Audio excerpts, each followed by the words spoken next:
যারা জীবনে কারণে অকারণে প্রচুর বাঁশ খেয়েছেন কিন্তু বাঁশের স্বাদ পাননি তাদের জন্য আজকের এই ভিডিও। কারণ আজকে আমি রান্না করতে যাচ্ছি চাকমা সম্প্রদায়ের স্পেশাল ট্রেডিশনাল একটি খাবার যার নাম বাচ্চুরি মালা, যেটি দেখতে যেমন দারুণ তেমনি খেতেও প্রচুর মজা। এবার চলেন পুরো মেকিং প্রসেস দেখি। প্রথমে আমাদের যেতে হবে বিশাল বড় বাঁশ বাগানে, যেখান থেকে টাটকা কচি বাঁশ কালেক্ট করতে হবে। আর এই বাচ্চুরি মালার জন্য যে বাঁশটা ইউজ করা হয় সেটির নাম হলো এগুচ্ছে বাঁশ, যদিও বাংলায় নামটা অজানা। বর্ষার সিজনে হাট বাজারগুলোতেও ভালোই পাওয়া যায় এমন বাঁশ, তাই চাইলে ওখান থেকেও কিনে নিতে পারেন। এবার এগুলো প্রসেসিং এর পালা। প্রথমে নিচের শক্ত অংশটা ফেলে দিতে হবে এবং বাকিটা হাত দিয়ে অনায়াসে খোলা যায়। এরপর দেখতে কিছুটা এমন হবে। মূলত এটাই কচি বাঁশের খাওয়ার অংশ।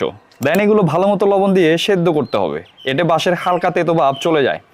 এবার আসি রান্নার মূল ইনগ্রিডিয়েন্টস কি কি লাগবে। প্রথমে শুকনা লাল মরিচ, ভালো মতো পাতায় শুকনো মরিচের পেস্ট করা দেখতে যেমন ভালো লাগে তেমনি স্বাদও আসে ভরপুর। এরপর অল্প পরিমাণে পেঁয়াজ রসুনের পাশাপাশি শ্রিম পেস্ট বা নাপ্পি মাস্ট। এবার মেন যে জিনিসটা না দিলেই নয় সেটি হচ্ছে সাবারাং পাতা। এই জিনিসটার ফলে ফ্লেভারটা 3 গুণ বেশি ইনক্রিজ হয়। এবার ভালো মতো সবকিছু মিক্স করে সোজা গরম সরিষার তেলে ভাজি করতে হবে, সাথে হলুদ লবণ পরিমাণ মতো। জাস্ট কালারটা দেখেন, দেখতেই কেমন যেন লোভনীয় লাগছে। তো আমাদের মশলা কিন্তু প্রায় রেডি, আর সুন্দর একটা স্মেল বের হচ্ছে, অন্যরকম একটা স্মেল। আর মশলাগুলো একটু স্ম্যাশ করে দিচ্ছি, আর এগুলোই কিন্তু পরবর্তীতে ঢুকানো হবে কচি বাঁশগুলোর মধ্যে, আর পরে আবার এগেন ভাজি করা হবে। এ পর্যন্ত থাকুন। এবার দ্বিতীয় ধাপে ভাজি করা মশলাটা কচি বাঁশগুলোয় ঢুকানোর পালা। চাইলে চামচ দিয়ে ফুটো করে মশলাগুলো ঢুকাতে পারবেন, আর মন চাইলে আঙ্গুল দিয়েও। ঝোকসে পার্ট সবকিছু ঢুকানো কমপ্লিট হলে এবার এগেইন গরম তেলে ভাজি করতে হবে। মোটামুটি হাই ফ্লেমে 5 থেকে 10 মিনিটের মধ্যে রেডি হয়ে যাবে। তবে কন্টিনিউ নাড়াচাড়ার মধ্যে থাকতে হবে যাতে লেগে না যায়। তবে চাইলে হালকা পানিও ইউজ করতে পারেন। এবার 5 মিনিট ওয়েটের পালা।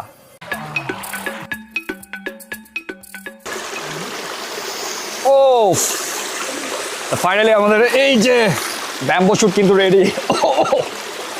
ভাই স্মেলটা টু গুড, জোস, জাস্ট কালারটা দেখেন। আর বাচ্চুরি মালা কিন্তু এভাবেই করে, মানে রিয়েল যেটা বাচ্চুরি মালা এটা কিন্তু এভাবেই করতে হয়। আর এটা এখন টেস্ট করে জানানোর পালা। টেস্ট কেমন, জাস্ট কালারটা দেখেন ভাই, পরেরটা পরে।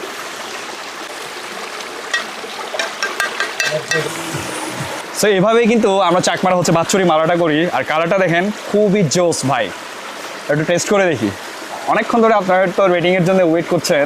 এই যে ভাই কালারটা দেখেন, খুবই গরম।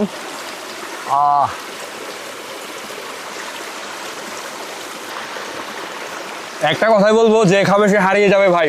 আর যারা আমার সাথে খেতে চান তারা মাস্ট কমেন্টে ইন হন, আর রেসিপি যারা শিখতে চান তারাও কমেন্টে ইন হন। আমার পিছনে কিন্তু সুন্দর ঝিরি, আর সাথে এমন অসাধারণ খাবার, সেই ভাই সেই। লাইফটা হচ্ছে এটাই, আর এগুলোর জন্য হয়তো বেঁচে থাকা। কারণ ছোট্ট ছোট্ট মোমেন্টগুলো কিন্তু এগুলাই বেঁচে থাকতে সাহায্য করে।